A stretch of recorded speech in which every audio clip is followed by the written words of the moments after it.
Hello everyone, कैसे हैं आप सब लोग। तो मैं आपका एजुकेटर मृत्युंजय तिवारी आप सभी का स्वागत करता हूं गेट एकेडमी के इस यूट्यूब प्लेटफॉर्म पे। सो आई होप आप सभी अच्छे होंगे और आपकी तैयारियां अच्छे ज़ोरों से चल रही होंगी। जैसा कि अभी आरआरबी जेई का CBT 2 होने वाला है, उसके अलावा आपको राजस्थान जेई की भी एग्ज़ाम होने वाला है। ठीक है, UKPSC लेक्चरर का भी एग्ज़ाम है 22 एंड 23 को फरवरी को। ठीक है, RPSC का भी एग्ज़ाम डेट आ चुकी है। तो इन सभी की तैयारियां आपकी ज़ोरों शोरों से चल रही होंगी। तो उसी सीरीज में हमने CG Vyapam PYQ series start की थी फॉर द बीरा डैम इंस्पेक्टर 2019, जिसके कि 6 पार्ट कंप्लीट हो चुके हैं। तो आज मैं आप सभी के सामने हूँ नेक्स्ट पार्ट के साथ। तो चलिए आज का सेशन स्टार्ट करते हैं। ये रहा आपका पहला क्वेश्चन आज का। क्वेश्चन क्या है, in calculating the dry weather flow of waste which of the following is not included. Options are rain water, domestic waste water, industrial waste water and waste water from public facility. ठीक है, तो अगर आप बात करते हैं dry weather flow, पहले ही क्या लिखा हुआ क्वेश्चन में, ड्राई वेदर फ्लो। तो आपको क्या लगता है कि जब वेदर क्या है, ड्राई है, तो क्या रेन वाटर होगा? नहीं होगा। ठीक है, जब वेदर क्या है, ड्राई वेदर में, ड्राई वेदर की जब हम बात करते हैं, ड्राई वेदर की जब हम बात करते हैं तो ड्राई वेदर में रेनफॉल नहीं होगी, रेनफॉल नहीं होगी, रेनफॉल नहीं होगी। तो जब रेनफॉल नहीं होगी ड्राई वेदर में, तो क्या हो जाएगा, वहां पे रेन वाटर नहीं रहेगा। तो अगर आपसे कोई पूछता है कि जो ड्राई वेदर फ्लो है उसमें क्या क्या इंक्लूडेड होगा, तो डोमेस्टिक वेस्ट वाटर इंक्लूडेड होगा। ठीक है, इंडस्ट्रियल वेस्ट वाटर इंक्लूडेड होगा and waste water from public facilities क्या इंक्लूडेड नहीं होगा। यहाँ क्वेश्चन में क्या पूछा, नहीं होगा। तो क्या नहीं होगा, रेन वाटर नहीं होगा। ठीक है, तो इसका अपना पहले क्वेश्चन का आंसर क्या हो गया, option A, that is rain water. ठीक है, चलिए नेक्स्ट स्लाइड की ओर मूव करते हैं।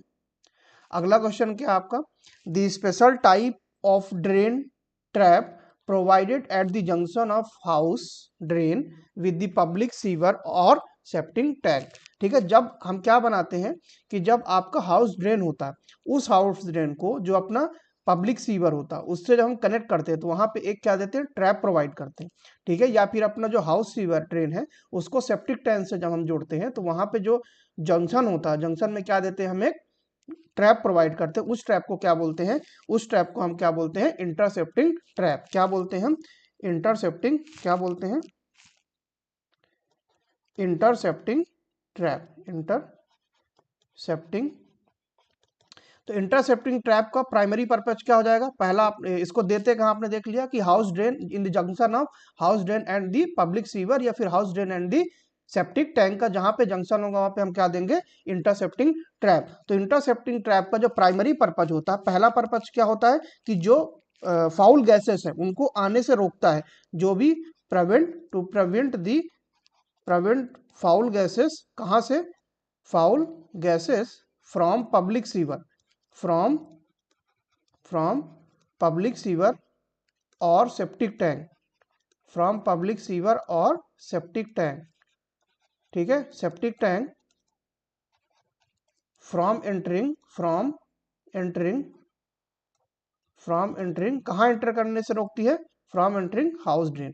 ठीक है, हाउस ड्रेन में आने से क्या करती है, रोकती है। ठीक है, और दूसरा पर्पज क्या होता है, पहला पर्पज क्या हो गया कि जो भी सेप्टिक टैंक पे या फिर पब्लिक सीवर पे जो भी फाउल गैसेस है उनको आने से रोकता है। ठीक है, दूसरा क्या करता है, ये वाटर सील मेंटेन करता है, maintain the water seal, maintain the water seal. Water seal maintain करने से क्या होता है कि ये ब्लॉक करता है ऑर्डर एंड गैसेस का। ठीक है ना, ये क्या करता है, मेंटेन करता है, क्या, मेंटेन वाटर सील, मेंटेन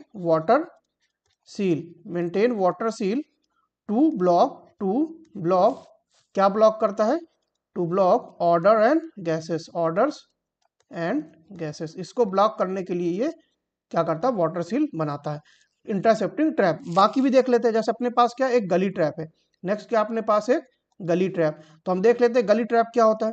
अगर हम बात करते हैं गली ट्रैप की, तो जो गली ट्रैप होता है ये क्या करता है कि ये वेस्ट वाटर कलेक्ट करता है, कहाँ कहाँ से कलेक्ट करता है, फ्रॉम किचन, बाथरूम। ठीक है, किचन से भी कलेक्ट करता है, बाथरूम से और कोर्टयार्ड से। ठीक है, और इसको क्या करता है कि जो भी फाउल गैसेस है, ठीक है ना, from entering the house prevent करता है। ठीक, क्योंकि जो भी अपना किचन से आएगी एक पाइप, ठीक है, एक कहाँ से आ रही, कोर्टयार्ड से, एक कहाँ से आ रही, अपने बाथरूम से, उन सबको इकट्ठा कौन करता है? गली ट्रैप। कौन करता है? गली ट्रैप। तो अगर आप इसको लिखना चाहे तो क्या करता है? ये कलेक्ट करता है, collect water, it collects water from waste water, sorry water नहीं, क्या है? Waste water. Collect waste water from kitchen, ठीक है, from kitchen, bathroom, from kitchen, bathroom और कोर्टयार्ड। यहां से क्या करता है?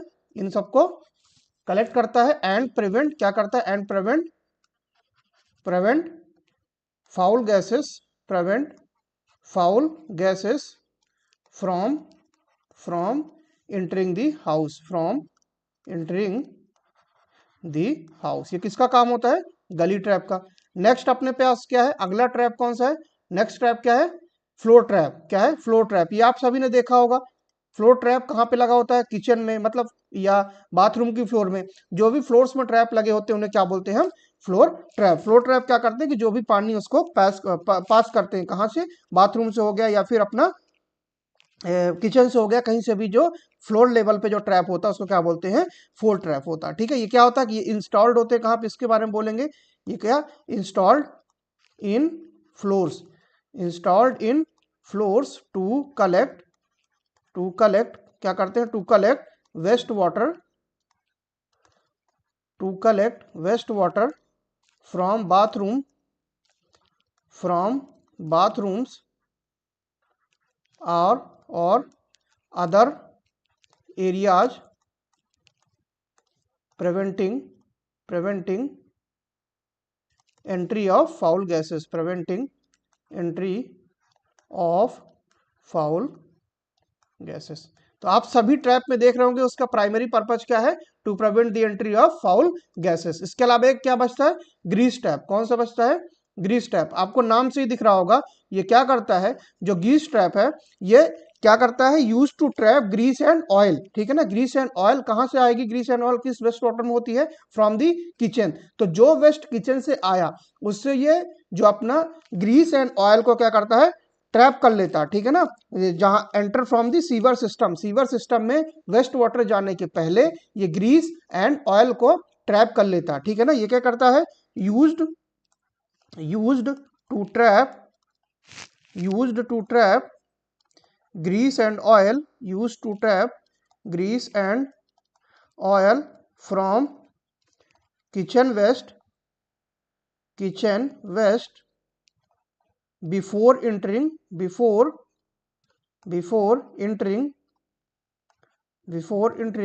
Sewer system. ठीक है ना, बिफोर एंटरिंग सीवर सिस्टम।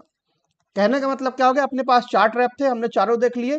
तो जो अपना क्वेश्चन में क्या है कि जहां पे house drain and public sewer का जंक्शन होगा उसमें क्या देंगे? इंटरसेप्टिंग ट्रैप देंगे।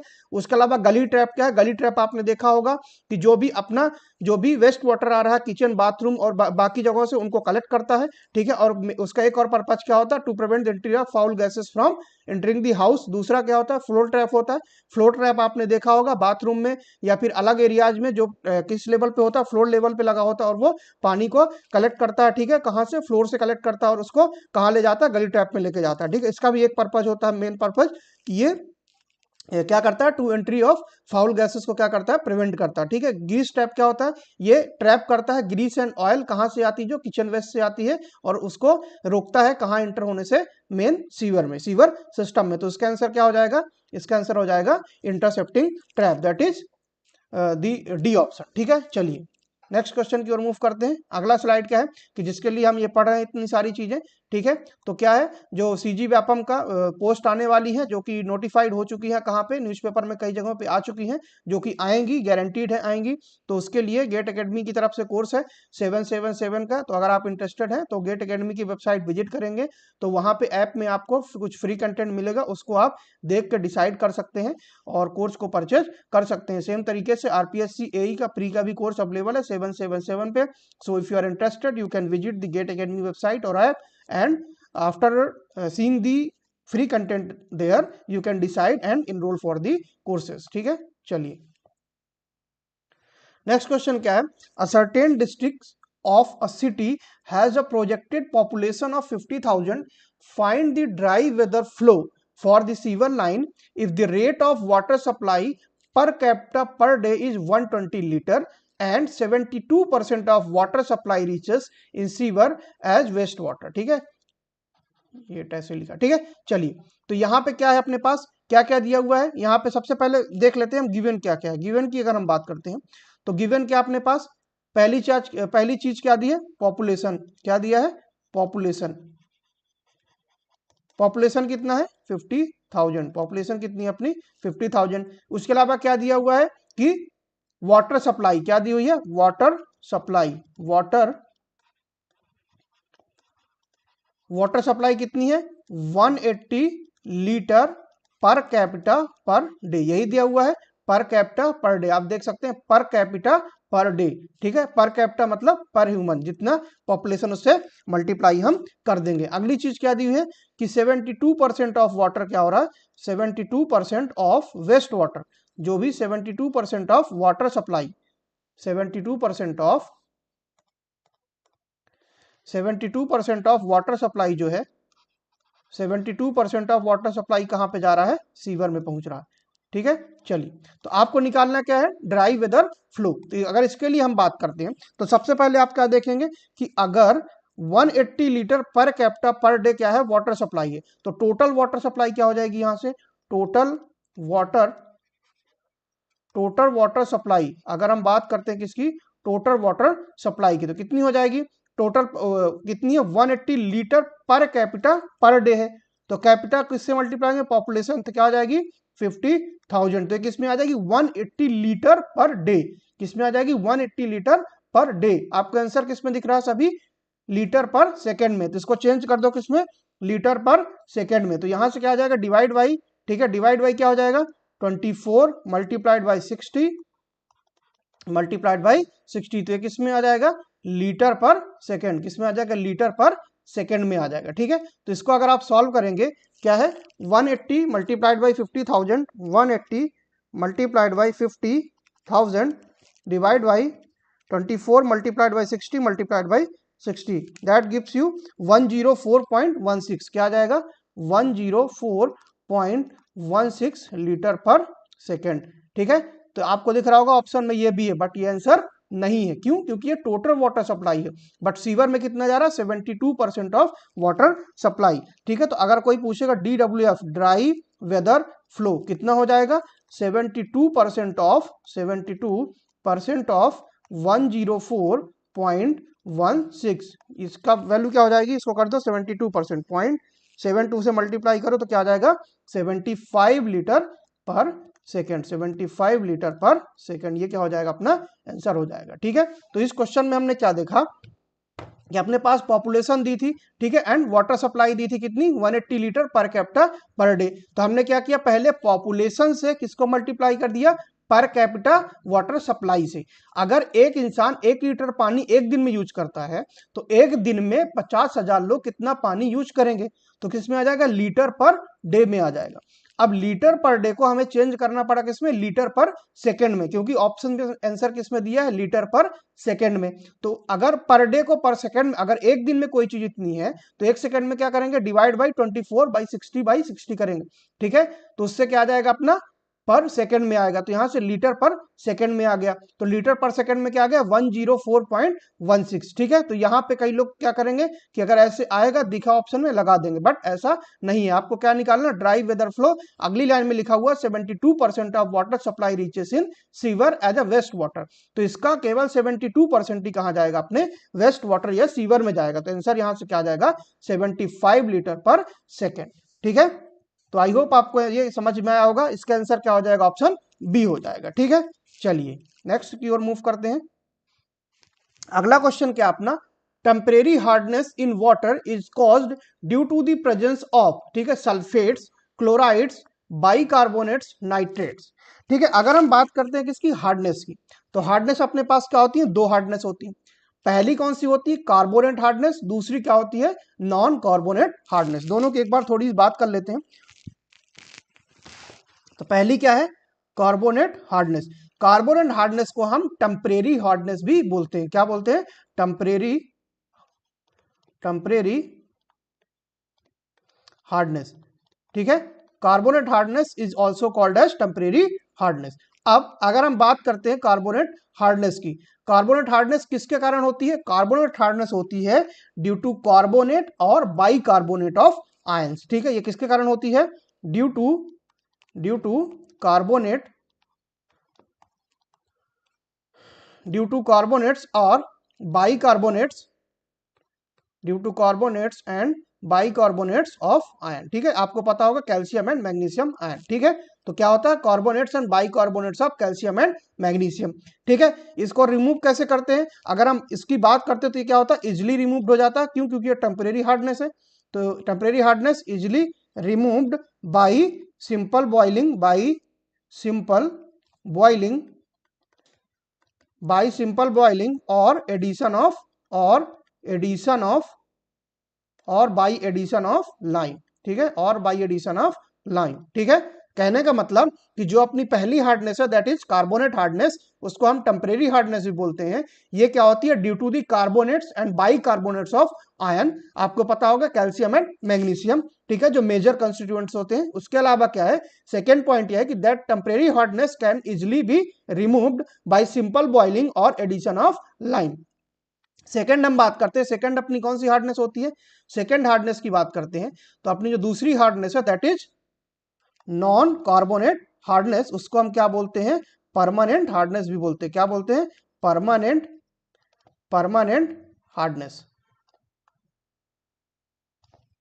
इसकी अगर हम बात करते हैं कि जो अपनी नॉन कार्बोनेट हार्डनेस होती है या फिर परमानेंट हार्डनेस होती है, वो क्या होती, किसके कारण होती है? Due to chlorides, sulphates and nitrates, due to chlorides, sulphates and nitrates of multivalent cation. उसको हम क्या बोलते हैं? कैल्शियम एंड मैग्नीशियम मेजर होते हैं। ठीक है, ये किसके कारण होती है? Due to chlorides, sulphates, due to chloride, sulphates and nitrates of multivalent cations. ठीक है, और इसकी बात करते हैं कि इसको रिमूव कैसे करते हैं। इसको रिमूव करने के लिए, टू रिमूव, हमें क्या करना होता है? सॉफ्टनिंग करनी होती है। क्या करना होता है? Softening of water is required, softening of water is required. तो कहने का मतलब अपने पास क्या है? दो हार्डनेस होती, एक कौन सी होती है? Temporary hardness that is carbonate hardness, दूसरी क्या होती है?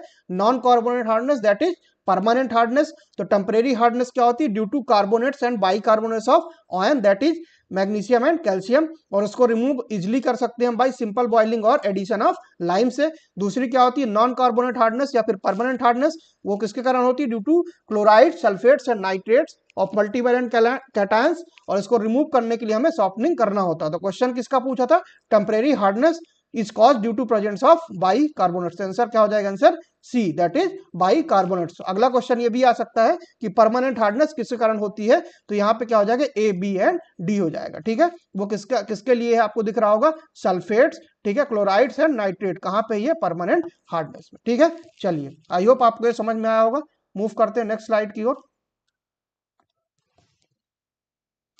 तो अगली स्लाइड में आप देख पा रहे होंगे कि यूपीपीएससी ए, जिसका की नोटिफिकेशन आ चुका है और उसका कैलेंडर आने ही वाला है। तो एग्जाम डेट आपके सामने होगी कुछ ही समय में। ठीक है, तो उसके लिए अगर आप इलेक्ट्रिकल के हैं, मैकेनिकल और सिविल के हैं और आप तैयारी करना चाहते हैं तो गेट एकेडमी का ऐप विजिट कर सकते हैं। वहाँ पे फ्री कंटेंट अवेलेबल है, उसको देखते हुए आप डिसाइड कर सकते हैं और कोर्स को परचेज कर सकते हैं इफ़ यू आर इंटरेस्टेड। ठीक है, चलिए, अगला क्या है? आरआरबी जेई का। ठीक है, जो कि आप सीबीटी 1 दे चुके होंगे तो आपको पता होगा कि सीबीटी 2 आपका हो रहा है या नहीं, लगभग। तो अगर आपका जो मार्क्स है वो जो प्रीवियस कट ऑफ था, जो अपना प्रीवियस कट ऑफ था, ठीक है, प्रीवियस कट ऑफ था 2019 का, ठीक है, उससे +-2 आ रहे हैं आपके जोन के हिसाब से, तो आप सीबीटी 2 के लिए तैयारी जरूर करें। वो कोई नुकसानदेह नहीं है क्योंकि वो सेम सिलेबस आपका राजस्थान जेई में भी काम आएगा और जो बाकी एग्जाम्स है वहां पे भी काम आएगा। So if are interested you can visit the GATE academy website and enrol for the CBT 2, that is for only 499। ठीक है, आप वहां पे जाके कंटेंट देख के और डिसाइड कर सकते हैं और कोर्स को ज्वाइन कर सकते हैं। इसके अलावा गेट 2026 का कोर्स अवेलेबल है, 2027 का एंड 2028 का। The fees is mentioned here. तो अगर आप चाहते हैं तो गेट एकेडमी की वेबसाइट विजिट कर सकते हैं और कोर्स को इनरोल कर सकते हैं। ठीक है, चलिए नेक्स्ट क्वेश्चन क्या है। In the process of water treatment the formation of settleable particles flocs from destabilized colloidal sized particles by prolonged mixing is known as coagulation, flocculation, chlorination and filtration. ठीक है, तो अगर आपने सुना होगा सेडिमेंटेशन की, ठीक है ना, आपने क्या सुना होगा, सेडिमेंटेशन। तो सेडिमेंटेशन में आपने सुना होगा कोआगुलेशन एडेड सेडिमेंटेशन। ठीक है ना, कोआगुलेशन एडेड सेडिमेंटेशन। उसमें हम क्या करते हैं कि उस प्रोसेस में हम कोआगुलेंट्स ऐड करते हैं, लाइक एलम। एलम हमने क्या किया, एलम हमने मिक्स किया, उससे क्या बनता है कि उसमें क्या होता है, डीस्टेबलाइजेशन होता है बाय न्यूट्रलाइजेशन ऑफ चार्जेस। उसके बाद क्या होता है कि फ्लॉक्स बनते हैं। क्या बनते हैं, फ्लॉक्स बनते हैं। ठीक है, और जब फ्लॉक्स बनते हैं तो उनको हम इजिली रिमूव कर पाएंगे नेक्स्ट सेडिमेंटेशन प्रोसेस में। तो पहले क्या होता है, कोआगुलेशन, देन फ्लॉकुलेशन में क्या होता है, फ्लॉक्स बनते हैं, मतलब जो पार्टिकल्स है वो मिल के थोड़ा सा, मतलब बहुत सारे पार्टिकल मिलकर फ्लॉक बना लेते हैं, जिसको हम इजिली सेटल कर पाएंगे किसमें, सेडिमेंटेशन में। तो वो प्रोसेस क्या होती है, फ्लॉकुलेशन। फिर क्या होता है अपना सेडिमेंटेशन। तो आपने सुना होगा कोआगुलेशन एडेड सेडिमेंटेशन। तो अगर इसकी बात करते हैं तो इसका आंसर क्या हो जाएगा, आंसर हो जाएगा इसका फ्लॉकुलेशन। क्या हो जाएगा, फ्लॉकुलेशन। अगर हम बात करते हैं किसकी, फ्लॉकुलेशन की, तो जो फ्लॉकुलेशन क्या हो जाएगा, जो जहां पे कि डीस्टेबलाइज पार्टिकल क्या होते हैं, एग्रीगेट, मतलब एक साथ मिल जाते हैं। ठीक है, to form the larger, to form, यहां पे अगर मैं लिखना चाहूं तो क्या हो जाएगा कि डीस्टेबलाइज, जो भी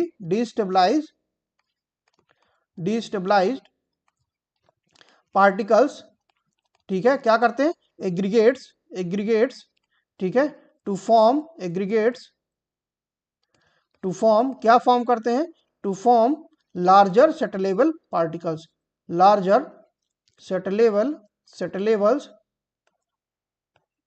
पार्टिकल्स। ठीक है, ये क्या बनाते हैं, इसको हम क्या बोलते हैं, फ्लॉक्स बोलते हैं। क्या बोलते हैं, फ्लॉक्स बोलते हैं। तो क्वेश्चन में यही पूछा, तो आंसर क्या हो जाएगा अपना, इसका आंसर क्या हो जाएगा, आंसर हो जाएगा बी, दैट इज फ्लॉकुलेशन। ये किसमें क्या होती है, स्लो एंड प्रोलॉन्ग्ड मिक्सिंग होती है।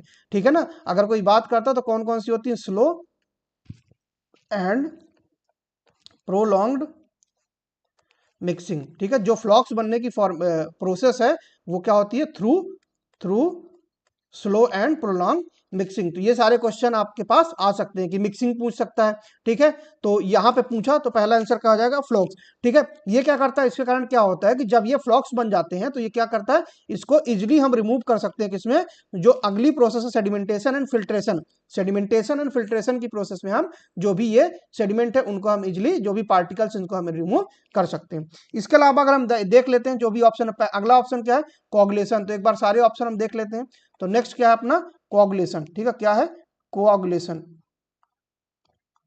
तो कोआगुलेशन में क्या होता है कि हम जो भी वाटर है उसमें क्या करते हैं, ये एक इनिशियल स्टेप है। क्या है, एक इसकी बात करते हैं तो ये क्या है, एक इनिशियल स्टेप है, जिसमें कि हम क्या करते हैं, कोआगुलेंट्स ऐड करते हैं। ठीक है ना, जहां पे हम केमिकल्स ऐड करते हैं, जो केमिकल्स लाइक एलम, ठीक है, हमने ऐड किया। ठीक है, इसको हम क्या बोलते हैं, कोआगुलेंट्स। क्या बोलते हैं, कोआगुलेंट्स। ठीक है, इसको हम क्या करते हैं, ऐड करते हैं। ठीक है, इसको ऐड करने से क्या होता है कि इसको हम क्या करते हैं, एडेड, तो ये क्या करता है कि डीस्टेबलाइज करता है। क्या करता है, डीस्टेबलाइज करता है किनको, जो भी पार्टिकल्स उसको क्या करता है, डीस्टेबलाइज करता है कोलाइडल पार्टिकल्स को, और क्या बनाता है वहां पे, क्या बनाता है, न्यूट्रलाइज करता है by neutralising their charges, by neutralising their charges. ठीक है, इसके अलावा अगर हम बात करते हैं, नेक्स्ट क्या है, नेक्स्ट अपना क्या है, क्लोरिनेशन। तो आपको पता होगा क्लोरिनेशन क्या है, क्लोरिनेशन किसके लिए यूज करते हैं, क्लोरिनेशन किसके लिए यूज करते हैं, ये डिसइंफेक्शन, किसके लिए, disinfection by adding chlorine, disinfection by adding chlorine, disinfection by adding chlorine to kill bacteria और टू किल बैक्टीरिया और पैथोजेंस।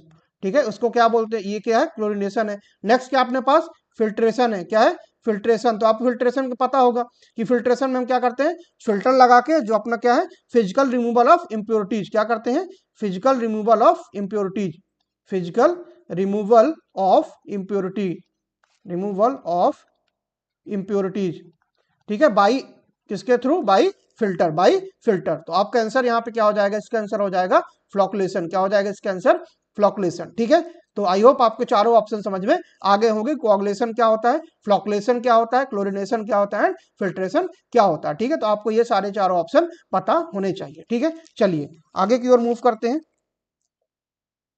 अगला क्वेश्चन क्या है, heavy metals dissolved in water removal, in water removed with the help of, ठीक है, reverse osmosis process, charcoal filter, activated carbon filter and fabric filter, ठीक है। तो जो अपने पास चारों फिल्टर दिए हुए हैं, चारों प्रोसेस दी हुई, उनके बारे में हम बात कर लेते हैं।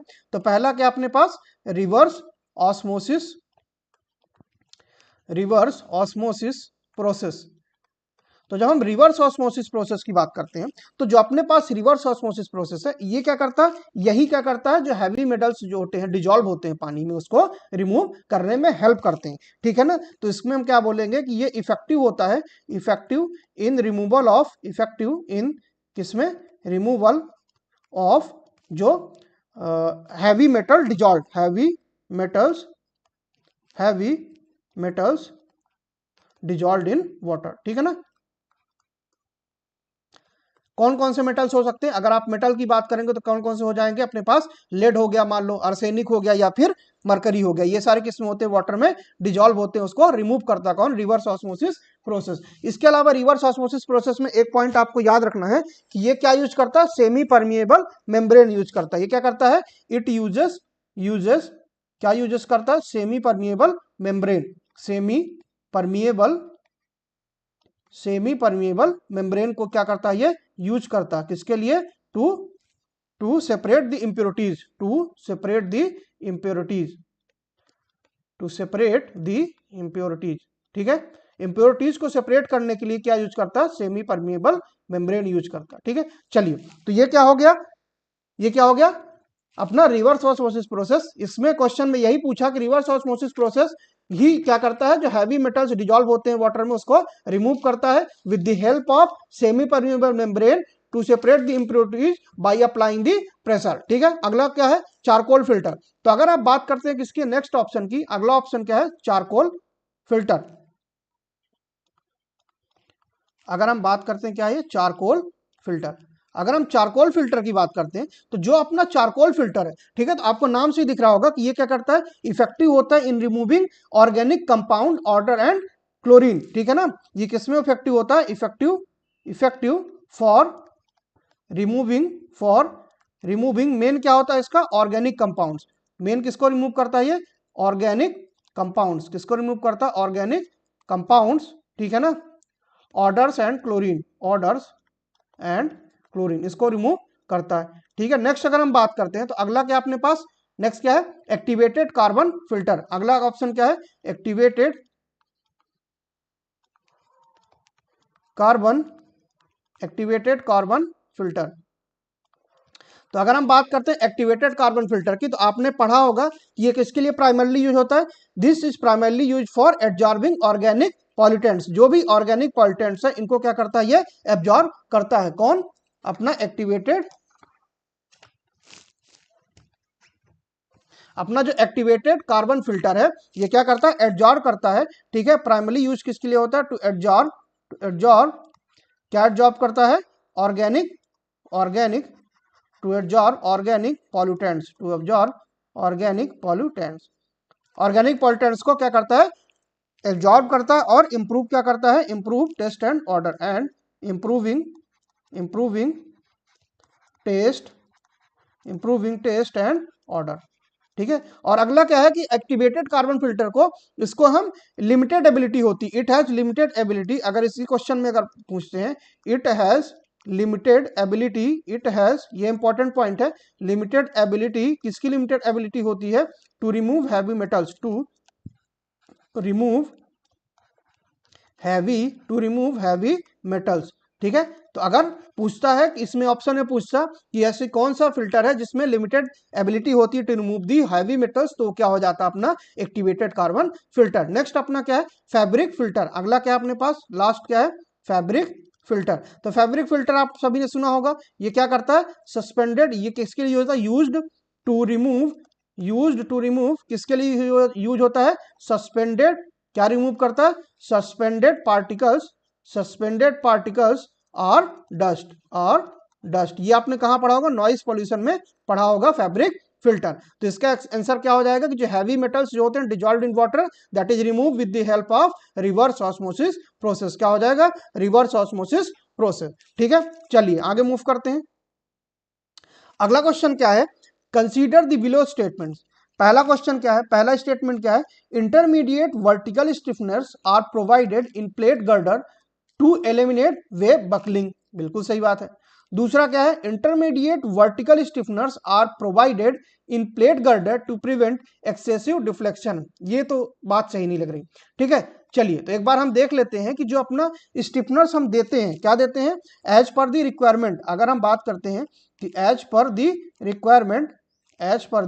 रिक्वायरमेंट जो हम क्या देते हैं, स्टिफनर्स देते हैं as per the requirement, vertical and horizontal, दो स्टिफनर्स होते हैं, वर्टिकल एंड हॉरिजॉन्टल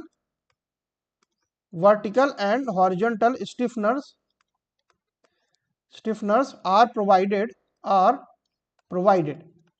तो ये किस केसेस में प्रोवाइड किए जाते हैं। ठीक है, तो पहला अगर मैं बोलता हूं कि जो clear depth of wave D1 यहां पे हम क्या ले लिए, D1 क्या है, क्लियर डेप्थ ऑफ वेव, और अगर हम TW ले लेते हैं, थिकनेस ऑफ वेव, क्या लेते हैं, वेव थिकनेस। तो अगर हम बात करते हैं कि हमें जरूरत कहां पड़ती, तो अगर मैं मान लो ये मैं बोल दूं कि if D1 upon TW is less than कितना है, लेस देन और इक्वल टू कितना है, 90, तो कोई भी स्टिफनर्स की जरूरत नहीं पड़ेगी, तो नो स्टिफनर्स। ठीक है, कोई भी स्टिफनर्स रिक्वायर्ड नहीं है, तो नो स्टिफनर्स रिक्वायर्ड। अगर D1 upon TW greater than क्या है, 90 है, क्या ग्रेटर देन 90 है, बट लेस देन और इक्वल टू 200 है, बट लेस देन और इक्वल टू 200 है, तो यहां पे क्या आ जाएगा, वर्टिकल स्टिफनर्स। कौन सा आ जाएगा, वर्टिकल स्टिफनर्स। क्या आ जाएगा, वर्टिकल स्टिफनर्स। अब क्वेश्चन ये आता है कि वर्टिकल स्टिफनर्स करता क्या है, तो ये जो वर्टिकल स्टिफनेस करता है, क्या करता है कि ये प्रिवेंट करता है web buckling due to diagonal compression. ये क्या करता है, प्रिवेंट क्या प्रिवेंट करता है, web buckling, prevent web buckling due to diagonal compression, due to diagonal compression. Next अगर हम बात करते हैं, अगला केस क्या हो सकता है, अगला केस हो गया कि D1 upon TW is greater than 200 but less than और इक्वल टू 250। तो इसमें क्या करते हैं, हॉरिजॉन्टल, वर्टिकल तो है ही अपने पास, वर्टिकल तो है ही, प्लस हॉरिजॉन्टल स्टिफनर, प्लस एक हॉरिजॉन्टल स्टिफनर आ जाता है। ठीक है, एक हॉरिजॉन्टल स्टिफनर भी आ जाता है। ठीक है, अब बात करते हैं कि हॉरिजॉन्टल स्टिफनर क्यों दिया जाता है। तो जो अपना हॉरिजॉन्टल स्टिफनर है, ये क्या करता है, web buckling due to bending compressive stress. ठीक है, कहने का मतलब अगर कोई ये पूछता है कि ये जो हॉरिजॉन्टल स्टिफनर दिया कहां जाएगा, तो ये कहां दिया जाता है, जो अपना हॉरिजॉन्टल स्टिफनर है ये दिया जाता है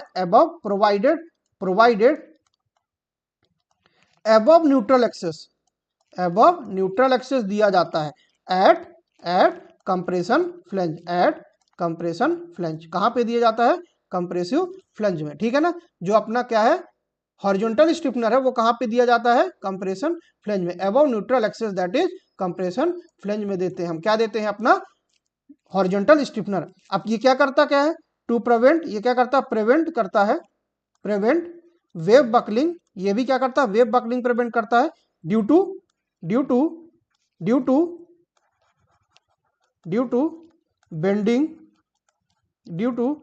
bending compression, due to bending compressive stress. ठीक है, ये कौन करता है, अपना हॉरिजॉन्टल स्टिफनर्स। कौन करता है ये अपना प्रिवेंट, हॉरिजॉन्टल स्टिफनर्स। ठीक है, चलिए अगला क्या हो जाएगा, यहां पे क्या आ गया, D1 upon TW is greater than 200 but less than और इक्वल टू 250। नेक्स्ट क्या हो सकता है, अगला हो सकता है कि D1 अपॉन TW, यहां पे क्या हो सकता है कि D1 अपॉन TW, ठीक है, D1 upon TW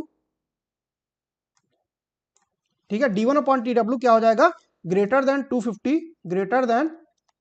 250 but less than और इक्वल टू 400, क्या हो जाएगा, बट लेस देन और इक्वल टू 400। तो यहां पे एक एडिशनल हॉरिजॉन्टल स्टिफनर हमें देना पड़ता है, एडिशनल हॉरिजॉन्टल स्टिफनर हमें देना पड़ता है।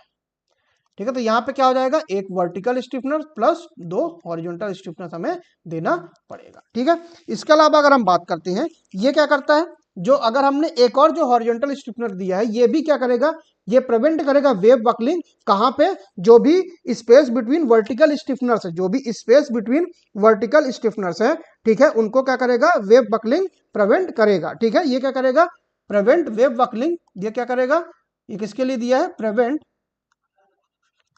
वेव बकलिंग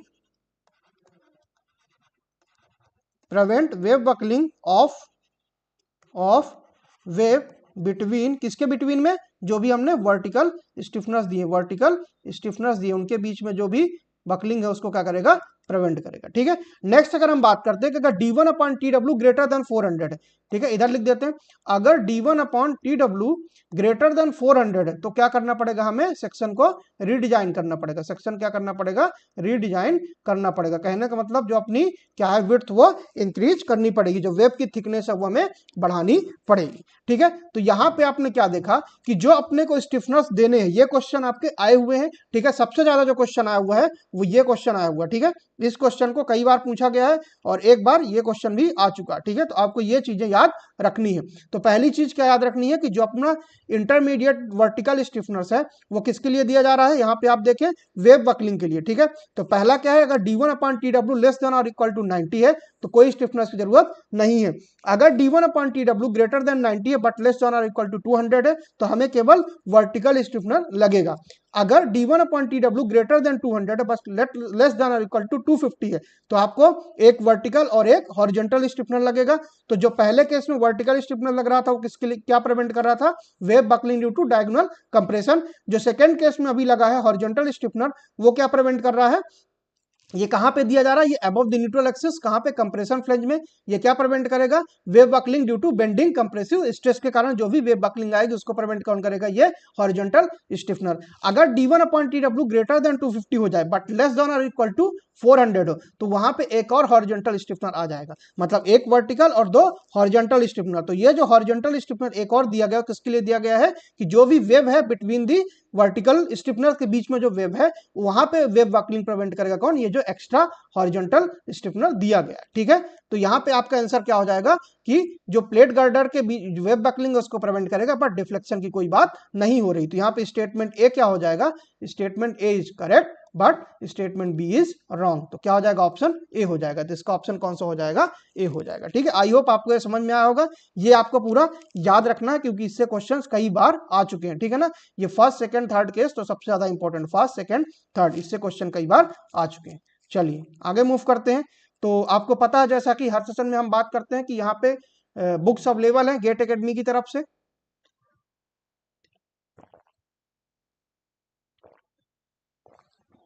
ठीक है, तो अगर आपको गेट की बुक परचेज करनी है तो आप गेट एकेडमी की वेबसाइट विजिट कर सकते हैं और गूगल की ई बुक और लिंक आपको सारी बुक की डिस्क्रिप्शन में मिल जाएगी, तो आप वहां से भी परचेज कर सकते हैं। ये अपने पास गेट की सिविल की ई बुक है। ठीक है, जिसमें कि ये वॉल्यूम 1 है। ठीक है, ये क्या है, वॉल्यूम 2 है, जिसमें कि आपको प्रीवियस ईयर डिटेल एनालिसिस के साथ क्वेश्चन मिलेंगे, डिटेल सोल्यूशन मिलेगा, तो आप विजिट कर सकते हैं। वो बुक तो आपके लिए जरूरी ही होगी। आप कोई भी बुक लेते हैं उसमें अगर डिटेल सोल्यूशन है तो बुक सारी आपके लिए यूजफुल ही होती है। तो अगर आपके पास अभी तक कोई बुक नहीं है गेट 2025 के लिए तो आप विजिट कर सकते हैं और जाके परचेज कर सकते हैं। और आगे आने के लिए भी, आगे जो गेट दे रहे हैं 2026 2027, वो भी जाके विजिट करके एक बार गेट के जो प्रीवियस ईयर क्वेश्चन सॉल्व करेंगे उससे समझ में आ जाएगा कि कैसे कैसे क्या होते हैं प्रीवियस ईयर क्वेश्चन है, उस हिसाब से आप प्रिपरेशन अपनी क्या कर सकते हैं, बढ़ा सकते हैं। सेम तरीके से अगर आप एप्टीट्यूड की बुक लेना चाहते हैं तो वो भी अवेलेबल है, जो कि लिंक डिस्क्रिप्शन में मिल जाएगी। उसी तरीके से आरआरबी जेई की नेविगेटर ई बुक भी सीबीटी 2 के लिए for the civil engineering available है, जो कि लिंक डिस्क्रिप्शन में मिल जाएगी। तो आप वहां जाके क्या करेंगे, परचेज कर सकते हैं। ठीक है, क्योंकि उसमें प्रीवियस ईयर क्वेश्चन पेपर है तो आपके लिए बेनिफिशियल ही रहेगा, जिससे कि आप प्रीवियस ईयर क्वेश्चन पेपर लगा पा पाएंगे और एग्जाम के लिए अच्छे तरीके से प्रिपेयर हो पाएंगे। चलिए तो नेक्स्ट क्वेश्चन की ओर मूव करते हैं। अगला क्वेश्चन क्या है, ये क्वेश्चन कई बार पूछा जा चुका है, तो इस क्वेश्चन को थोड़ा अच्छे से आप पढ़ेंगे। According to IS 800 the maximum slenderness ratio of a tension member in which reversal of direct stress due to loads other than wind or, यहां पे याद रखना अदर देन लिखा, अदर देन विंड और seismic forces occurs shall not be greater than. ठीक है, तो ये कुछ चीजें आपको याद रखना। पहला ये क्या है, पूरा IS 800 से ही जो लैंग्वेज लिखी हुई है वहीं से उठाई गई है। पूरी लैंग्वेज कहां से उठाई गई है, तो आपको पूरा लैंग्वेज ही याद रखना। पहला क्या है कि कोई भी मेंबर है carrying compressive load, compression member है, resulting from dead load and impose load. Dead load और इम्पोज लोड क्या होता है, लाइव लोड होता है। तो अगर dead load and live load है किसमें, कंप्रेशन में, तो क्या होगा, मैक्सिमम इफेक्टिव स्लेंडरनेस रेशियो क्या होगा, 180 होगा। सेम तरीके से टेंशन मेंबर में in which reversal of direct stress occurs due to loads other than wind और seismic load, other than wind और सिस्मिक लोड, तो यहाँ पे भी क्या हो जाएगा, dead load and live load. ठीक है, बट वहां पे सिस्मिक लोड या विंड लोड नहीं कंसीडर कर रहे हैं, तो वहां पे क्या हो जाएगा, 180 हो जाएगा। ठीक है, नेक्स्ट क्या है, a member subjected to compression forces resulting only from the combination with wind or earthquake action provided the deformation of such member does not adversely affect the stress in any part of the structure, तो क्या हो जाएगा 250। किसकी बात कर रहा है, ये कंप्रेशन मेंबर की बात कर रहा है, जिसमें कि जो कॉम्बिनेशन ऑफ स्ट्रेस कहां से आ रही है, विंड और अर्थक्वेक की कॉम्बिनेशन से आ रही है। ठीक है, तो वहां पे कितना हो जाएगा, 250 हो जाएगा। ठीक है, उसके बाद बात करता है कि compression flange of a beam against lateral torsional buckling क्या होती है, 300 होती है। ठीक है, नेक्स्ट क्या है, a member normally acting as a tie member in roof truss or a bracing system not considered effective when subject to a possible reversal of stress into compression resulting from the action of wind or earthquake forces, तो कितना हो जाएगा bracing member में 350। एक क्या है, member always under tension other than pre tension member, वहां कितनी होती है 400। ठीक है, तो ये सारी चीजें आपको याद रखनी है। अगर मैं इंपॉर्टेंट की बात करूं तो ये पहला और दूसरा आपको याद होना चाहिए। ठीक है, इसके अलावा आपको ये फोर्थ याद होना चाहिए, इसके अलावा आपको ब्रेसिंग के लिए फिफ्थ एंड सिक्स, ये सारे आपको याद होने चाहिए क्योंकि ये कई बार क्वेश्चन में आ चुके हैं। तो अपना क्वेश्चन क्या था, tension member and other than the wind और सिस्मिक, मतलब डेड एंड लाइव का पूछ रहा था, क्या हो जाएगा 180, तो क्या हो जाएगा इसका आंसर 180 हो जाएगा। तो आपको ये सारी चीजें क्या करना है, याद रखना। ठीक है, ये किसके लिए, मैक्सिमम स्लेंडरनेस रेशियो, ये बहुत सारे पेपर में कई बार ये क्वेश्चन रिपीट होता है, तो आपको ये टेबल अच्छे तरीके से याद होनी चाहिए। ठीक है, चलिए आगे मूव करते हैं नेक्स्ट क्वेश्चन की ओर। अगला क्वेश्चन क्या है, द एरिया ऑफ, ये क्वेश्चन कौन सा है, क्वेश्चन नंबर 84। ठीक 84। ठीक है, the area of the plan of an old survey is plotted to a scale of 10 metre to 1 centimetre. ठीक है, the plan found to have shrunk so that a line originally 10 centimetre, ठीक है, long now measures 9.7 centimetre only, find the RF representative fraction of shrunk scale. ठीक है, question क्या बोल रहा है एक बार देख लेते हैं। क्वेश्चन बोल रहा कि ये अपने पास कोई भी पहले क्या था, एक कोई ये मैप था। ठीक है, ये अपने पास कोई मान लीजिए ये कोई मैप था। ठीक है, इस मैप की क्या बोल रहा हो, इस मैप की जो स्केल थी ये कोई मैप था। ठीक है, एक दूसरा मैप हम बना लेते हैं।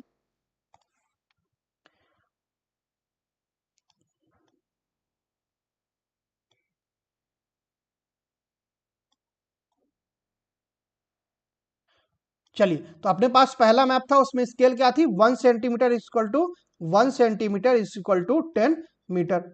ठीक है, दूसरा मैप क्या हो गया, श्रंक हो गया, मतलब छोटा हो गया, मतलब मैप वही है, क्या हो गया, छोटा हो गया। तो इसमें क्या हो गया, 10 सेंटीमीटर लॉन्ग जो थी वो 9 सेंटीमीटर हो गई, जो 10 सेंटीमीटर कहां पे थी, ओरिजिनल पे, वो क्या हो रही है अब 9.7 सेंटीमीटर। ठीक है, चलिए एक बार हम समझ लेते, थोड़ा इसका क्या कॉन्सेप्ट समझ लेते कि इसका कॉन्सेप्ट ये कहना क्या चाह रहा है। अगर आपको कॉन्सेप्ट समझ में आ गया तो आपको किसी भी फॉर्मूले की जरूरत नहीं है। कॉन्सेप्ट के बाद मैं एक बार फॉर्मूला भी बता दूंगा कि फॉर्मूले से कैसे निकालते हैं। ठीक है, चलिए,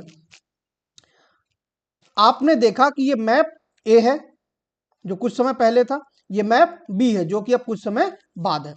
तो आप ये समझ पा रहे होंगे कि ये क्या है, मैप है, लेकिन मैप में क्या हो रहा है कि मैप श्रंक हो रहा है, तो मैप में जो डिस्टेंस है वो क्या हो रही है, कम हो रही है। बट क्या ग्राउंड में डिस्टेंस चेंज हो रही है, नहीं हो रही। ग्राउंड की जो डिस्टेंस है दोनों के लिए क्या है, सेम है। ठीक है। अगर हम बात करते हैं स्केल की, अगर हम बात करते हैं आरएफ या स्केल दोनों की बात करते हैं, तो क्या होता है वो मैप डिस्टेंस, क्या होती है मैप में जो डिस्टेंस है अपॉन में क्या होता है ग्राउंड डिस्टेंस, क्या होता है मैप की डिस्टेंस अपॉन ग्राउंड डिस्टेंस। तो क्या ग्राउंड की डिस्टेंस चेंज हो रही, नहीं हो रही, मतलब दोनों केसेस में जो ग्राउंड की डिस्टेंस है वो सेम है, चेंज क्या हो रही है मैप की डिस्टेंस। ठीक है, तो चलिए कंपेयर कर लेते हैं। तो कंपेयर कैसे करेंगे, यहां पे पहले वाले केस में 1 सेंटीमीटर क्या है 1 centimetre is equal to 10 metre है।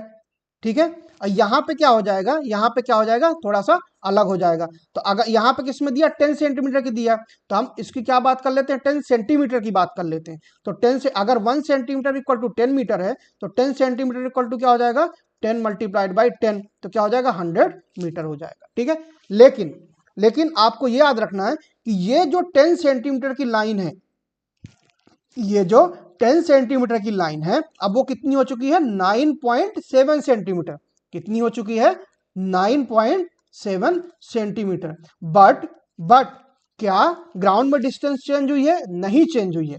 तो जो 10 सेंटीमीटर की लाइन ओरिजिनल मैप में 100 मीटर दिखा रही थी, तो श्रंक मैप में 9.7 सेंटीमीटर की जो लाइन है वो क्या दिखाएगी 100 मीटर दिखाएगी। ठीक है, क्योंकि ग्राउंड की डिस्टेंस चेंज नहीं हुई है, केवल मैप श्रंक हुआ।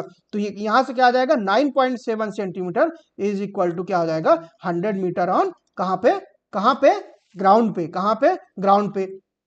अगर आप यहां से आरएफ निकालेंगे तो क्या हो जाएगा आरएफ ऑफ ओरिजिनल स्केल क्या हो जाएगा, चाहे आप इससे निकाल लें या इससे निकाल लें, तो 10 डिवाइड बाई 100, ये क्या आ जाएगा सेंटीमीटर, तो 1/1000 क्या आ जाएगा 1/1000। आरएफ किसकी पूछा, इसकी पूछा। तो अगर आप इसके आरएफ की बात करते हैं तो यहां से आरएफ कैसे होता है मैप डिस्टेंस, तो मैप में कितना 9.7 सेंटीमीटर। ठीक है, अपॉन में क्या हो जाएगा ग्राउंड डिस्टेंस, ग्राउंड में 100 मीटर है, क्या 100 मीटर, और उसको क्या करेंगे सेंटीमीटर में चेंज करेंगे तो 2 जीरो और लगा दे, तो क्या हो जाएगा आरएफ क्या हो जाएगा 1/1000 डिवाइड बाई क्या हो जाएगा 9.7।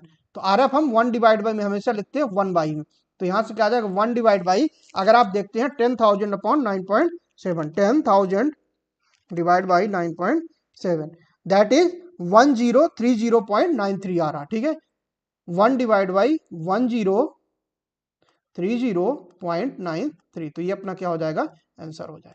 ठीक है, तो अगर आप इसको समझ पाए हैं तो वेल एंड गुड है, कॉन्सेप्ट है ये, क्या है कॉन्सेप्ट है जो आप समझ सकते हैं किस तरीके से आप निकाल रहे हैं। ठीक है, एक बार और बता देता हूं कि अपने पास ये ओरिजिनल स्केल थी ए, ये क्या अपनी श्रंक हो चुकी, तो जो भी चेंज हो रहा है वो किस डिस्टेंस में हो रहा है मैप के डिस्टेंस में हो रहा, कोई भी ग्राउंड के डिस्टेंस में चेंज नहीं हो रहा।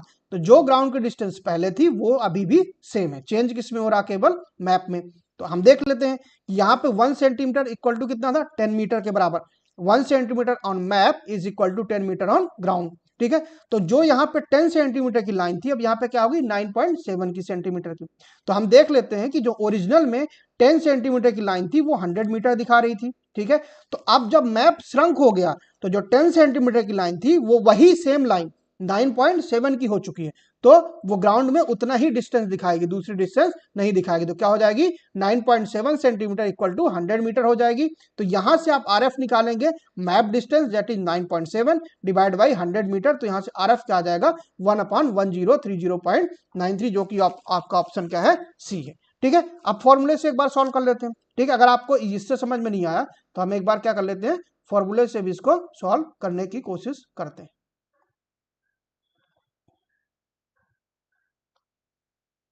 चलिए फॉर्मूला क्या होता है, अपने पास सबसे पहले ये क्या दिया हुआ है श्रंक हो गई, ये श्रंक लेंथ कितनी है 9.7 सेंटीमीटर, ओरिजिनल लेंथ कितनी है 10 सेंटीमीटर।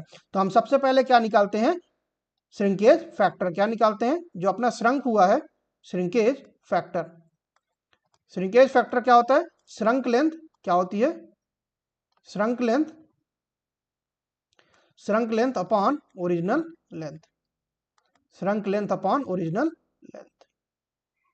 तो क्या आ जाएगा shrinkage factor S F is equal to shrunk length कितनी हो गई है 9.7 सेंटीमीटर, ओरिजिनल कितनी थी 10, तो अपना श्रिंकेज फैक्टर क्या आ गया 9.7 अपॉन 10 आ गया। ठीक है, 9.7 अपॉन 10, अगर आप इसको सॉल्व करेंगे 10 अपॉन 9.7 तो 1/1.03 आएगा। ठीक है, अभी इसको ऐसे ही रहने देते हैं। ठीक है, तो श्रिंकेज फैक्टर आ गया। अब श्रिंकेज फैक्टर आने के बाद हम श्रंक स्केल निकालते हैं। क्या निकालते हैं? Shrunk scale. क्या निकालते हैं? Shrunk scale. तो श्रंक स्केल क्या होता है? Shrinkage factor multiplied by original scale, original scale या ओरिजिनल आरएफ। ठीक है, तो जो अपना श्रंक स्केल हो जाएगा यहां से, श्रंक स्केल इक्वल टू जो अपना shrinkage factor 9.7 divide by 10 multiplied by original scale अपनी कितनी थी? ओरिजिनल स्केल यहां से निकालेंगे तो क्या आ जाएगी? 1/1000। ये लिखी हुई है 1/1000। तो अगर आप इसको भी सॉल्व करेंगे तो क्या आ जाएगा?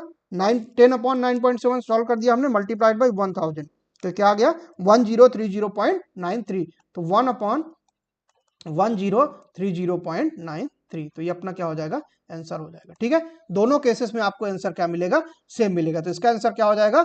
1/1030.93, दैट इज ऑप्शन सी। तो आपको जिस हिसाब से समझ में आए उस हिसाब से आप समझ सकते हैं। आप या तो फॉर्मूले लगा कर निकाल सकते हैं या आप ऐसा समझ के भी निकाल सकते थे डायरेक्टली। अगर आपको फॉर्मूला पसंद है तो आप पहले क्या निकालेंगे? श्रंक फैक्टर निकालेंगे। ठीक है, श्रिंकेज फैक्टर क्या होता है? श्रंक लेंथ जो भी श्रंक होने के बाद हुई है, ठीक है, अपॉन ओरिजिनल लेंथ। ठीक है, अभी श्रंक हुई है, दूसरे केस में आपको इलोंगेट भी हो सकता है। मैप क्या हो सकता है? इलोंगेट भी हो सकता है। ठीक है, उस केस में क्या हो जाएगा? स्केल क्या हो जाएगी? बड़ी हो जाएगी। ठीक है, तो इस तरह से आप निकाल सकते हैं। श्रिंकेज फैक्टर निकालेंगे, shrinkage factor multiplied by original scale करेंगे तो आपके पास क्या आ जाएगा? RF of the shrunk scale आ जाएगा। ठीक है, तो आप दोनों तरीके से जो आपको पसंद हो ऐसे निकाल सकते हैं। ठीक है, तो आई होप आपको ये कॉन्सेप्ट के साथ साथ फॉर्मूला भी समझ में आ गया होगा। चलिए आगे मूव करते हैं। अगला क्वेश्चन क्या है?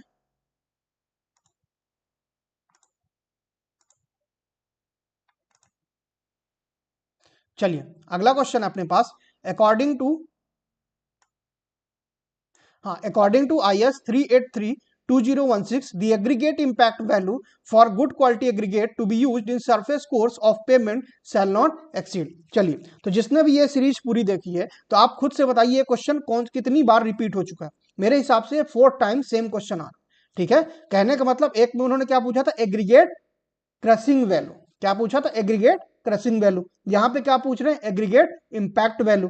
ठीक है, एक क्वेश्चन में क्या पूछा था कि जो अपना एग्रीगेट क्रशिंग टेस्ट है वो किसके लिए यूज करते हैं, उससे क्या निकालते हैं? तो आपको पता क्या निकालते हैं? स्ट्रेंथ।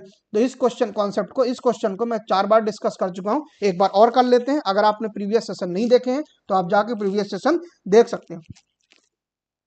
पहला टेस्ट क्या होता है अपना?